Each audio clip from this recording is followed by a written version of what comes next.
ان الذین آمنوا، بے شک وہ لوگ جو ایمان لائے، والذین ہادوا، اور جو یہودی ہیں، والنصارى، اور جو عیسائی ہیں، والصابئین، اور جو ستارہ پرست ہیں، ستارے کی پوجا کرنے والے ہیں، یہودی ہوں، عیسائی ہوں، ستارے کی پوجا کرنے والے ہوں، کوئی بھی کافر ہو، کوئی بھی مشرک ہو، من آمن باللہ والیوم الآخر، ان میں سے جو بھی اللہ پر ایمان لے آئے اور آخرت پر ایمان رکھے، اس کا عقیدہ درست ہو، وعمل صالحا، اور اچھے عمل کرے، مومن اچھے عمل کرے، یا جو کافر ہے وہ مومن بن کر اچھے عمل کرے، فلہم اجرہم عند ربہم، تو ان کے لیے ان کا اجر ہے ان کے رب کے پاس، ولا خوف علیہم، نہ ان پر کوئی خوف ہوگا، ولا ہم یحزنون، اور نہ وہ غمگین ہوں گے۔ ربط دیکھیں، بنی اسرائیل کی تباہی کا ذکر ہے، ذلت و رسوائی کا ذکر ہے، پھر عروج کا سبب بتایا جا رہا ہے۔ اگر ایمان لاؤ گے، اچھے عمل کرو گے، تمہارے لیے تمہارے رب کے پاس بھی اجر ہے، اور دنیا اور آخرت میں ہر قسم کے ٹینشن سے، خوف سے، غم سے اللہ تعالیٰ تمہیں آزاد کر دے گا، سکون، چین، اطمینان ہوگا، برکتیں ہوں گی، اور بالفرض کوئی آزمائش آئی بھی تو تمہارے دل میں اللہ تعالیٰ سکون کو نازل کر دے گا۔ حضرت امام حسین کربلا کے میدان میں شہید ہوئے ہیں، بظاہر تو ایک آزمائش، ایک امتحان ہے، لیکن شہادت کا وہ رتبہ ہے اور اللہ تعالیٰ اس میں ایسی لذت رکھتا ہے۔ عام شہید کے متعلق حدیث پاک میں ہے، کل بروز قیامت جب وہ جنت میں جائے گا تو اللہ تعالیٰ اس سے فرمائے گا مانگ، کیا مانگتا ہے؟ تو وہ جنت کی نعمتیں پانے کے بعد یہ سوال کرے گا، اے پروردگار بس ایک ہی تمنا ہے، پھر دنیا میں جاؤں، پھر تیری راہ میں کٹ جاؤں، پھر دنیا میں جاؤں، پھر تیری راہ میں کٹ جاؤں، پھر دنیا میں جاؤں، پھر تیری راہ میں کٹ جاؤں۔ وہ شہادت کی جو لذت ہے وہ مجھے پانی ہے۔ اب دیکھیں، بظاہر شہید کا جسم کٹ رہا ہے، لیکن اللہ تعالیٰ اسے وہ لذت دے دیتا ہے کہ جنت کی نعمتوں سے بڑھ کر وہ لذت ہے جس کی وہ تمنا کر رہا ہے۔ تو فلا خوف علیہم ولا هم یحزنون، اللہ تعالیٰ اس پر ایسا کرم فرماتا ہے۔ اب اگلی جو آیت میں ارشاد فرمایا جا رہا ہے اس میں بنی اسرائیل کی ناشکری کا بیان ہے۔ وَإِذْ، اور یاد کرو جب، اخذنا، ہم نے لیا، میثاقکم، تم سے پکا وعدہ، پکا عہد، ورفعنا، اور ہم نے بلند کیا، فوقکم الطور، طور پہاڑ کو ہم نے تمہارے اوپر بلند کیا۔ ان کی ناشکری یہ تھی کہ موسیٰ علیہ السلام جب توریت شریف لے کر آئے تو بنی اسرائیل نے کہا یہ تو مشکل کتاب ہے، ہم اس کو نہیں مانتے، آپ آسان کتاب لے کر آئے۔ تو حضرت موسیٰ علیہ السلام نے کوہ طور کو اشارہ کیا تو کوہ طور سر پر آ گیا، اور آپ نے فرمایا اس کتاب کو تسلیم کر لو ورنہ یہ پہاڑ تمہارے اوپر گر جائے گا۔ تو اس وقت انہوں نے پکا وعدہ کیا کہ اب ہم اس کتاب پر عمل کریں گے۔ اس بات کا ذکر ہے، خذو، ہم نے فرمایا پکڑ لو، مضبوط تھامو، ما آتیناکم، جو کتاب ہم نے تمہیں عطا کی، بقوت، مضبوطی کے ساتھ، قوت کے ساتھ اسے تھامو، یعنی اس پر عمل کرو، وذکروا، اور یاد رکھو، ما فیہ، جو اس میں موجود ہے، لعلکم تتقون، تاکہ تم متقی اور پرہیزگار بن جاؤ۔ تو توریت پر عمل کرنے کا فائدہ یہ ہے کہ تقوی مل جائے گا، اللہ کا خوف پیدا ہوگا، اور اسی طرح قرآن کو جو سمجھے گا اور عمل کرے گا اس کے دل میں بھی اللہ کا خوف پیدا ہوگا اور وہ پرہیزگار بن جائے گا۔ اب ان کی ناشکری کا بیان ہے، ثم، پھر، تولیتم من بعد ذلک، تم اس کے بعد پھر گئے۔ موسیٰ علیہ السلام کے جانے کے بعد توریت صرف تم نے طاقوں میں سجانے کے لیے رکھی۔ مفسرین فرماتے ہیں بنی اسرائیل کیا کرتے، توریت کو چومتے، غلاف میں رکھتے، اسے اوپر سجا دیتے، لیکن اسے پڑھتے نہیں تھے، اسے سمجھتے نہیں تھے، اس پر عمل نہیں کرتے تھے۔ آج مسلمانوں کی بھی حالت ہے، چومنا سعادت ہے، آنکھوں سے لگانا بہت بڑی سعادت ہے، صحابہ کرام کی سنت مبارکہ ہے، غلاف میں لپیٹنا اور غلاف میں رکھنا تعظیم ہے، سبحان اللہ، اوپر رکھنا بہت بڑی تعظیم ہے۔ اللہ تعالیٰ قرآن کی بے ادبی سے ہمیں محفوظ فرمائے۔ مکہ مکرمہ و مدینہ منورہ میں بھی قرآن پاک کا ادب نصیب فرمائے. وہاں بڑی بے ادبی لوگ کرتے ہیں، اللہ تعالیٰ انہیں ہدایت عطا فرمائے. لیکن بات یہ ہے کہ چومنا بھی سعادت ہے، آنکھوں سے لگانا بھی سعادت ہے، اوپر رکھنا بھی سعادت ہے. لیکن قرآن کے 5 حق ہیں، اس حق کے متعلق سوال کیا جائے. پہلا حق ہے قرآن پر ایمان لانا، دوسرا حق ہے قرآن کو پڑھنا، تیسرا حق ہے قرآن کو سمجھنا، چوتھا حق ہے قرآن پر عمل کرنا، اور 5واں حق ہے قرآن کی دعوت عام کرنا. کیا ہم یہ حقوق ادا کرتے ہیں؟ یہ 5 حقوق ادا کر دیں تو انشاءاللہ دنیا بھی سنور جائے گی اور آخرت بھی سنور جائے گی. اور اسی کا عنوان ہے خوشگوار زندگی. تو جب قرآن کو سمجھیں گے تو عمل کا جذبہ بیدار ہوگا، جب عمل کریں گے تو ہماری زندگی انشاءاللہ خوشگوار بن جائے گی. تو فرمایا ثم تولیتم من بعد ذلک، پھر تم توریت سے پھر گئے. صرف سجانے کے لیے رکھ دیا لیکن اس کو نہ سمجھا نہ عمل کیا. اگر اللہ تعالی چاہتا تمہیں ہلاک کر دیتا اور تم جہنم میں چلے جاتے، لیکن اللہ نے فضل کیا اور اپنے محبوب کریم صلی اللہ علیہ وآلہ وسلم کو دنیا میں مبعوث کر دیا. اور تم زندہ ہو، تم اس نبی پر ایمان لاؤ اور جہنم میں جانے سے بچ جاؤ. فلولا فضل اللہ علیکم، اور اگر اللہ کا فضل تم پر نہ ہوتا، ورحمتہ، اور اللہ کی رحمت نہ ہوتی، لکنتم من الخاسرین، ضرور تم نقصان اٹھانے والے ہو جاتے. لیکن اب بھی اس ڈھیل سے فائدہ اٹھاؤ، یہ ڈھیل اللہ کا فضل ہے. فائدہ اٹھاؤ اور ایمان لے آؤ اور مرنے سے پہلے توبہ کر لو. اب سرکشی کا ذکر ہے اور اللہ کے عذاب کا ذکر ہے. بنی اسرائیل پر یہ لازم تھا کہ وہ ہفتے کے دن دنیاوی کوئی کام نہ کریں. جیسے ہمارے یہاں جمعہ مقدس دن ہے، ان کے یہاں ہفتے کا دن مقدس تھا. مگر ہمارے یہاں یہ ہے کہ جمعے کی اذان سے پہلے بھی کاروبار کر سکتے ہیں، اذان ہوتے ہی کاروبار بند کر دیں، کوئی دنیاوی کام نہ کریں، اور جب جمعے کی نماز پڑھ کر فارغ ہو جائیں تو اس کے بعد کاروبار کر سکتے ہیں. لیکن ان کے لیے پورے ہفتے کے دن اور رات میں کوئی دنیاوی کام جائز نہیں تھا. تو ان کی ایک قوم تھی، بنی اسرائیل میں سے ایک طبقہ وہ تھا جو دریا اور سمندر کے کنارے رہتا تھا. ان کی گزر اوقات مچھلیوں پر تھی. اللہ تعالیٰ نے ان کی آزمائش فرمائی. پورے ہفتے مچھلیاں بہت کم آتی اور ہفتے کے دن اتنی مچھلیاں آتی ہیں کہ سمجھانے کے لیے عرض کرتا ہوں، بعض مفسرین نے فرمایا کہ آپ یوں سمجھیں کہ اتنی مچھلیاں آتی ہیں کہ پانی نظر نہیں آتا. اب وہ کہتے کبھی ہفتے کے دن تو مچھلی کا شکار حرام ہے، کوئی کام ہم نہیں کر سکتے، تو وہ صبر کرتے. اور باقی دنوں میں بڑی مشکلات ہوتی ہیں، گزر اوقات بھی مشکل ہو جاتے. تو کچھ عرصے تک وہ صبر کرتے رہے. پھر انہوں نے سوچا کہ یہ تو بڑا مشکل کام ہے، تو انہوں نے ایک ناجائز تدبیر کی. وہ تدبیر یہ کی کہ اس دریا کے قریب، اس سمندر کے قریب انہوں نے نہریں کھودی اور نہریں کھود کر اپنے علاقوں میں بڑے بڑے تالاب بنائے. اب کیا کرتے، ہفتے کا دن آتا تو نہر کا منہ کھول دیتے. جیسے نہر کا منہ کھولتے تو پانی سمندر سے اور دریا سے گزر کر تالاب میں جمع ہو جاتا. وہ پانی سے وہ تالاب بھر جاتے، بڑے بڑے تالاب تھے، اور وہ مچھلیوں سے بھر جاتے. اب مچھلیاں دوبارہ واپس نہ جا سکیں اس لیے نہر کا منہ بند کر دیتے. پھر اتوار کے دن ان مچھلیوں کو پکڑ لیتے. جب حضرت داؤد علیہ نبینا علیہ الصلوۃ والسلام نے ان سے فرمایا کہ تم یہ مچھلیوں کا شکار کر رہے ہو، یہ تو حرام ہے، تو یہ لوگ کہنے لگے کہ ہم اتوار کے دن مچھلیوں کا شکار کرتے ہیں، ہفتے کے دن تو ہم صرف 2 کام کرتے ہیں، نہر کا منہ کھولتے ہیں اور تھوڑی دیر کے بعد نہر کا منہ بند کر دیتے ہیں. تو آپ نے فرمایا یہی تو مچھلیوں کا شکار ہے. جب مچھلیوں کو تم نے تالاب میں قید کر لیا تو شکار تو ہو گیا.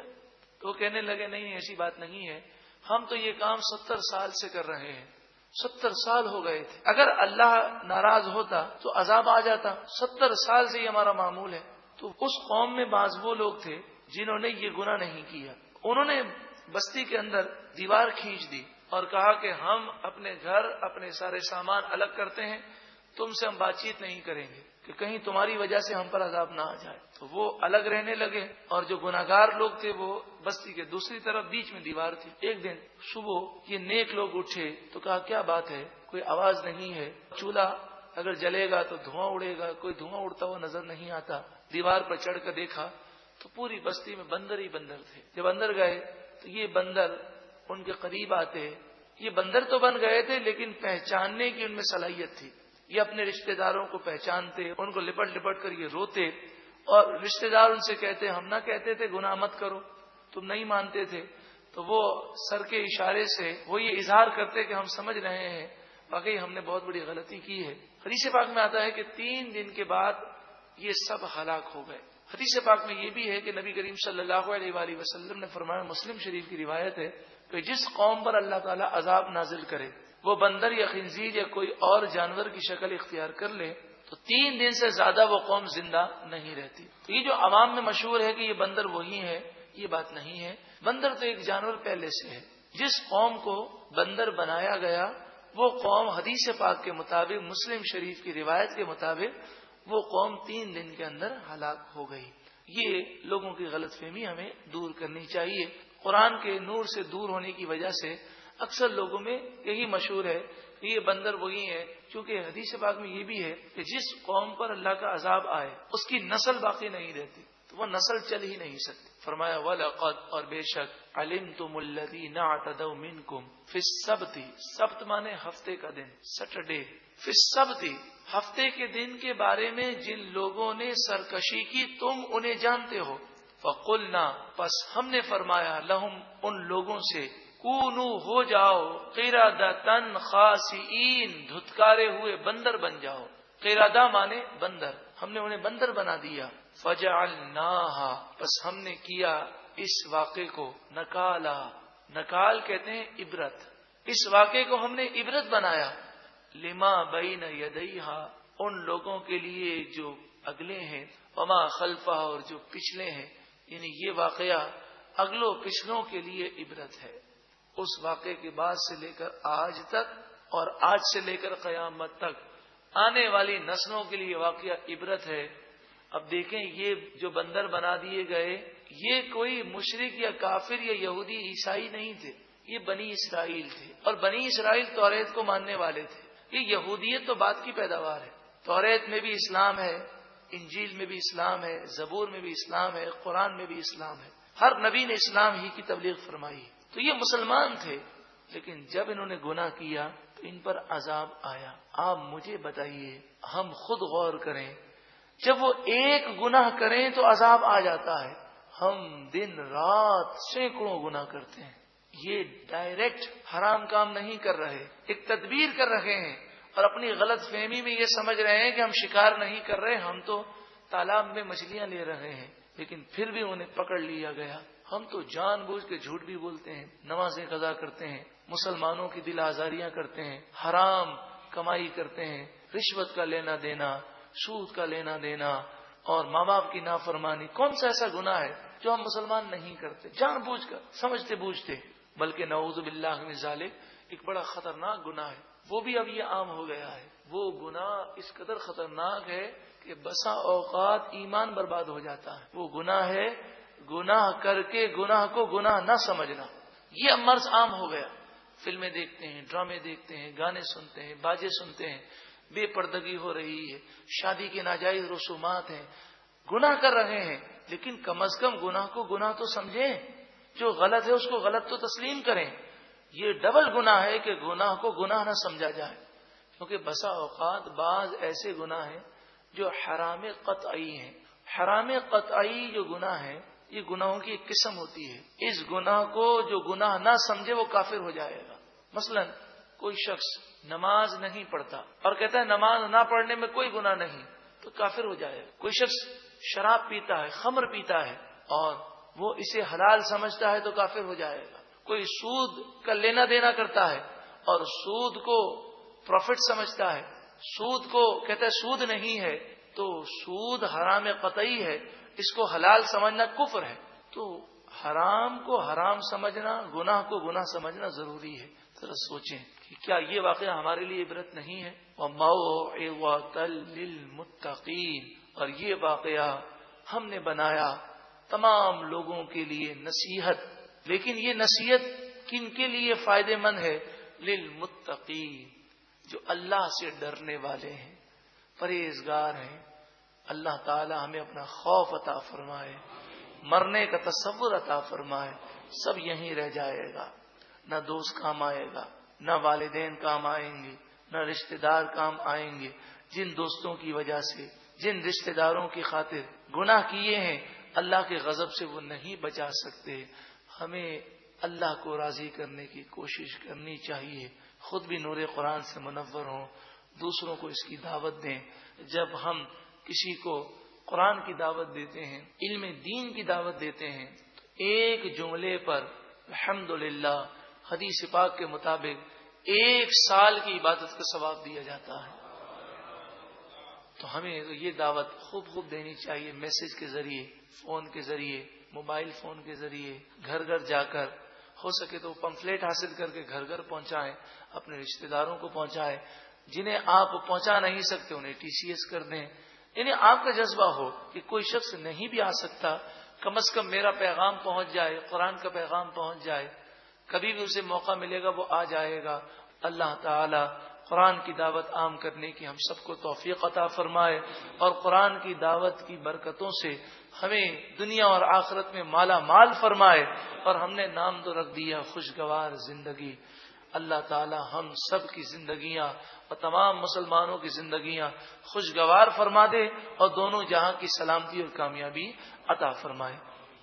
وَإِذْ، اور یاد کرو جب، قال موسیٰ علیہ السلام نے فرمایا، لِقَوْمِهِ، اپنی قوم سے، ان اللہ یأمرکم ان تذبحوا بقرہ، بے شک اللہ تعالیٰ تمہیں حکم فرماتا ہے کہ تم ایک گائے ذبح کرو۔ موسیٰ علیہ الصلوۃ والسلام کی قوم میں ایک قتل ہوا، اور قوم نے یہ سوال کیا کہ اس کا قاتل کون ہے۔ حضرت موسیٰ علیہ الصلوۃ والسلام نے فرمایا گائے ذبح کرو، تمہیں قاتل کا علم ہو جائے گا۔ قالوا، وہ بولے، اتتخذنا ہزوا، کیا آپ ہم سے مذاق کرتے ہیں؟ قال اعوذ باللہ ان اکون من الجاہلین، آپ نے فرمایا میں نادان بننے سے اللہ کی پناہ مانگتا ہوں کہ مذاق کرنا، ٹھٹا کرنا یہ نادانوں کا کام ہے۔ انبیاء علیہم الصلاۃ والسلام اس سے محفوظ ہیں۔ اب انہیں حکم تھا کہ کوئی بھی گائے ذبح کریں، انہیں قاتل کا علم ہو جائے گا، مگر انہوں نے سوالات کیے۔ قالوا ادع لنا ربک، وہ بولے آپ اپنے رب سے ہمارے لیے دعا کیجئے۔ یبین لنا ما ہی، وہ ہمیں بتائے کہ وہ گائے کیسی ہے۔ قال انہ یقول انہا، آپ نے فرمایا بے شک اللہ تعالی فرماتا ہے، بقرۃ لا فارض ولا بکر، وہ گائے ایسی ہے جو نہ بوڑھی ہے اور نہ بچی ہے۔ فارض کے معنی بوڑھی، بکر کے معنی بچی۔ عوان بین ذالک، نہ بوڑھی ہے نہ بہت چھوٹی ہے، عوان بین ذالک اس کے درمیان ہے، یعنی جوان گائے ہے۔ ففعلوا، پس تم کرو، ما تؤمرون، جو تمہیں حکم دیا جاتا ہے۔ اب ان کے لیے کافی تھا کہ وہ ایک جوان گائے کو ذبح کر دیتے۔ قالوا ادع لنا ربک، وہ بولے آپ اپنے رب سے ہمارے لیے دعا کیجئے۔ یبین لنا ما لونہا، وہ ہمیں بتائے کہ اس گائے کا رنگ کیسا ہے۔ لونہا، اس کا رنگ۔ قال انہ یقول انہا، آپ نے فرمایا بے شک اللہ تعالی فرماتا ہے، بقرۃ صفراء، وہ پیلی گائے ہے۔ فاقع لونہا، اس کا رنگ گہرا پیلا ہے۔ تسر الناظرین، اور یہ پیلا کلر، یہ پیلا رنگ دیکھنے والوں کو برا نہیں لگتا، بلکہ دیکھنے والوں کو یہ خوش کر دیتا ہے۔ جب انہوں نے یہ سنا کہ جوان گائے ہے، پھر جب یہ سنا کہ پیلی گائے ذبح کرنی ہے، تو یہ پریشان ہو گئے کہ ہم نے پیلی گائے تو کبھی دیکھی نہیں، اور وہ بھی ڈارک یلو کلر کی گائے، بہت گہرا پیلا کلر ہو، اور پھر ایسی گائے نگاہ کو بھی اچھی لگتی ہو۔ قالوا ادع لنا ربک، وہ بولے آپ اپنے رب سے دعا کیجئے۔ یبین لنا ما ہی، وہ ہمیں واضح طور پر بتائے کہ وہ گائے کیسی ہے۔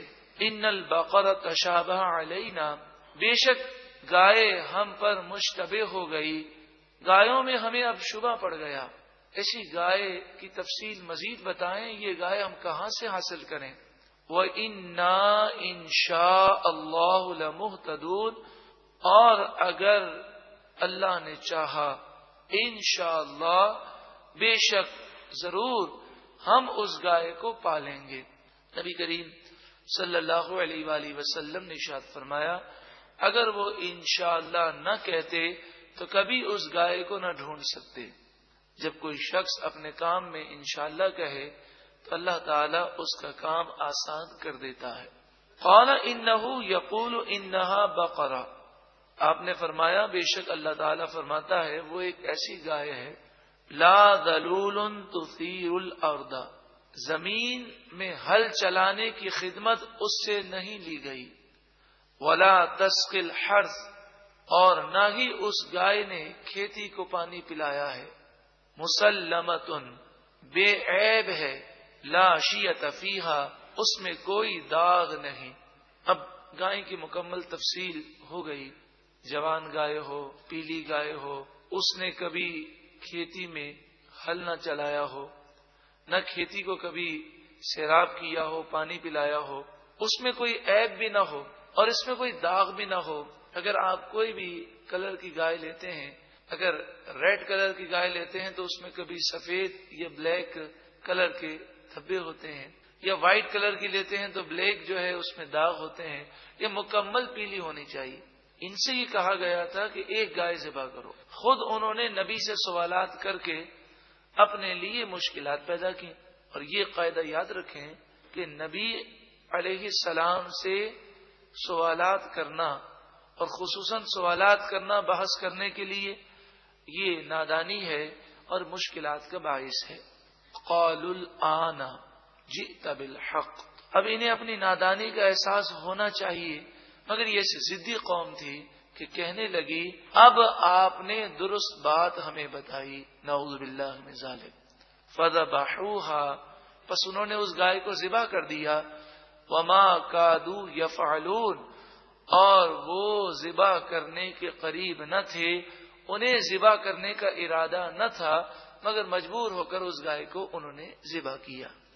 وہ گائے کے متعلق مفسرین فرماتے ہیں کہ یہ گائے ایک نوجوان کی تھی، اور اس گائے کا قصہ مفسرین نے اس طرح لکھا کہ ایک نیک صالح شخص تھے، اللہ تعالی نے انہیں الہام فرمایا کہ ان کا انتقال ہونے والا ہے، تو وہ اپنی گائے کے بچے کو لے کر آپ جنگل میں گئے، اور جنگل میں اس گائے کو چھوڑا اور کہا مالک و مولا یہ گائے میں تیرے سپرد کرتا ہوں۔